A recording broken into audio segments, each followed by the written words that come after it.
Que la paix de notre Seigneur Jésus-Christ soit avec vous tous. Amen. Le texte biblique retenu pour notre méditation de ce samedi 20 septembre 2025 est tiré du livre d'Ésaïe au chapitre 1, du verset 15 au verset 18. Le thème de ce jour est le suivant. Détourne-toi de tes péchés et tes prières seront exaucées. Prions. Seigneur Dieu Tout-Puissant, nous venons devant toi avec humilité.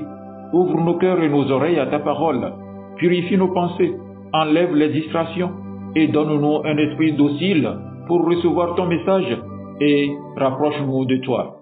Au nom de Jésus-Christ, notre Seigneur. Amen. Ésaïe, chapitre 1, du verset 15 au verset 18. Quand vous étendez vos mains, je détourne de vous mes yeux. Quand vous multipliez les prières, je n'écoute pas. Vos mains sont pleines de sang. Lavez-vous, purifiez-vous, ôtez de devant mes yeux la méchanceté de vos actions. Cessez de faire le mal. Apprenez à faire le bien, recherchez la justice, protégez l'opprimé, faites droit à l'orphelin, défendez la veuve. Venez et plaidons, dit l'Éternel. Si vos péchés sont comme le cramoisi, ils deviendront blancs comme la neige. S'ils sont rouges comme la pourpre, ils deviendront comme la laine. Amen. Frères et sœurs dans le Seigneur, nous prions, nous chantons, nous levons nos mains vers Dieu. Mais parfois, nous avons l'impression que le ciel est fermé. Pourquoi? La réponse se trouve dans ce passage d'Ésaïe. Dieu ne rejette pas nos prières parce qu'il ne nous aime pas, mais parce qu'il attend de nous un cœur pur et une vie transformée.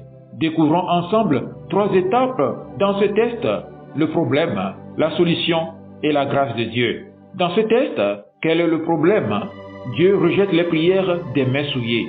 Ésaïe dit, quand vous multipliez les prières, je n'écoute pas, vos mains sont pleines de sang. Dieu ne supporte pas les prières de ceux qui gardent volontairement le péché. Quels sont ces péchés qui ne plaisent pas à Dieu?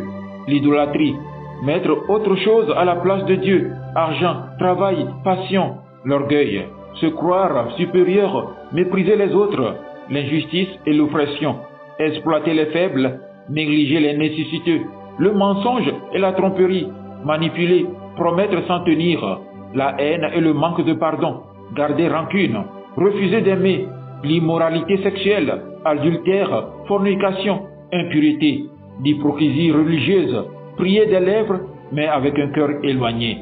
C'est comme offrir un cadeau à un ami qu'on a blessé sans jamais demander pardon.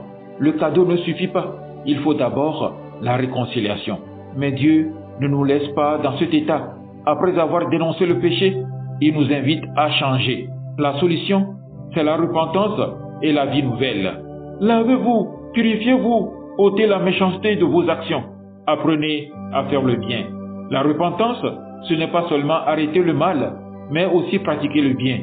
Si tu mens, commence à dire la vérité. Si tu es orgueilleux, choisis l'humilité. Si tu négliges l'orphelin ou la veuve, soutiens-les. Si tu cultives l'injustice, pratique la justice. Mais peut-être tu dis, mes péchés sont trop nombreux, trop grands. Est-ce que Dieu peut encore m'accepter? L'espérance, c'est que Dieu accorde le pardon et la restauration. Si vos péchés sont comme le cramoisi, ils deviendront blancs comme la neige. Voici la grâce de Dieu. Ce que toi, tu ne peux pas laver, Dieu le purifie par le sang de Jésus-Christ. Mon frère, ma sœur, pense à un vêtement taché de sang. Toi, tu n'arrives pas à l'effacer, mais Dieu, lui, rend ce vêtement blanc comme neige. Alors, que devons-nous faire aujourd'hui? Mon frère, ma sœur, examine ta vie. Y a-t-il dans ton cœur l'un de ces péchés qui déplaît à Dieu? Décide de te détourner. Laisse tomber l'idolâtrie, l'orgueil, le mensonge, la haine, l'impureté. Viens à Jésus. Lui seul peut te purifier et transformer ton cœur. Frères et sœurs, Dieu ne veut pas seulement nos paroles, ni nos prières répétées, il veut notre cœur. Aujourd'hui, détourne-toi de tes péchés et tes prières deviendront agréables à Dieu. Amen. Agréable journée à vous tous.